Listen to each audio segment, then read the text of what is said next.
Historical data on HMI. How we can data log or logging data on HMI. There is a option here. It's mean historical data. You can put your data log name, okay, and says what kind of type it should save them. This is obviously for Excel. This is a TXT file. RDB file is a specific file format for Siemens.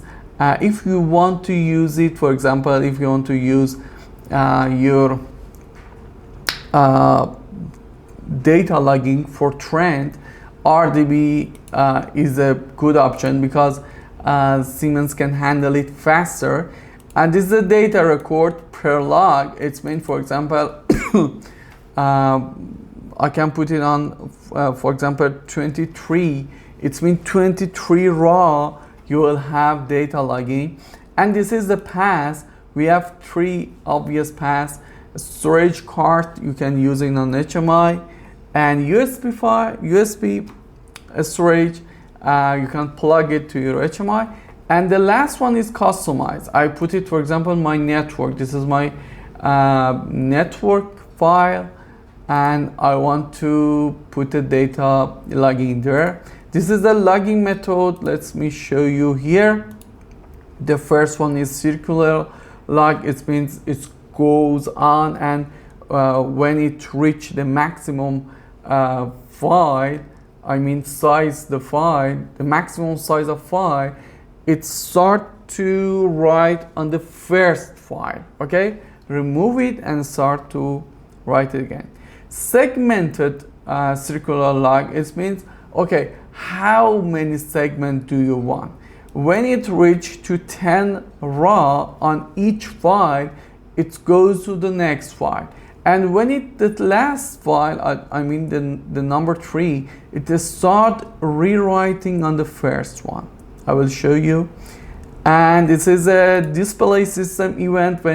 When you reach to 90% of your display, your system event, this logging started, and this is a trigger event. Okay, so I put it on 3 segments. That's it, guys. This is this button. It says enable logging at runtime start, obviously, and when you restart your system, you can say, okay, just reset log or append data to existing log.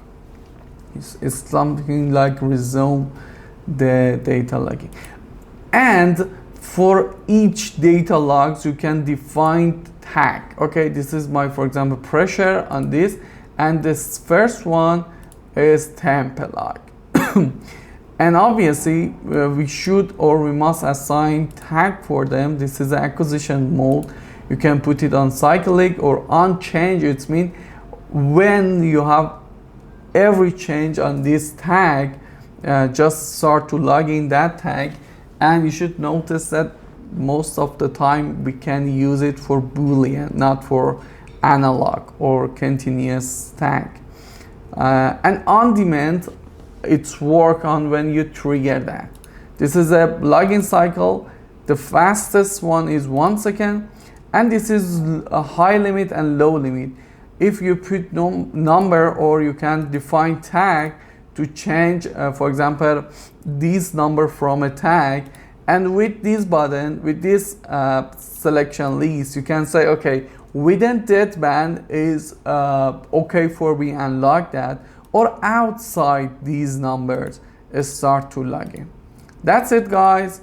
We don't have any specific thing here. We have just alarm log. As you can see, you can log your alarm. Okay, let's go on the screen. I made a screen, and I just use slider to change these tag that I defined for data logging. This is my trend that is connected to how we can connect trend. Just trend type, put on data log, and here it asks you where is your data log and what is your process value or the same tag that you want to log. We have events for historical data, you can go to event and use them. I will show you. They are here on historical data. The first one is archiving log file. For example, if I choose that, it means please make a copy from my log. Here you select your log, and this is your medium. For example, your primary log, it's on a storage card, okay? And I want to make a copy and put it on my USB flash. Can just change it to USB flash. That's it. And let's go to the next one, clear log. I put it here. This is clear log. Just choose what kind of data log you want to clear. It's clear inside the log, okay, not the file.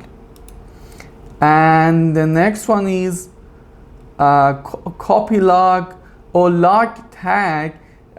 You can choose a tag to start logging, but before that you must define that tag on that specific tag here on the list on logging tags, okay? And let's see what we have here. Where is it log, okay? And the next one is open all log. It's been opened. Start logging, I put it here. Start logging, choose your log, and stop logging. Let me put it on stop logging. I think the second one. Yes. That's it, guys. Let's go and see how does it work. So let me check what we have here. The first one is on my network, so it's really interesting. I can data logging on my network. I put change, okay, change it, and let's go and put my, this is my network. Yeah, as you can see, I have a file here. Yeah, started to logging, guys. It's segmented tree, so it's mean when it's full, it start again. So this is my 55, okay, and the first one was 55. I change it and see what's happened. I put it on 16. Okay, it's not here. It's not here.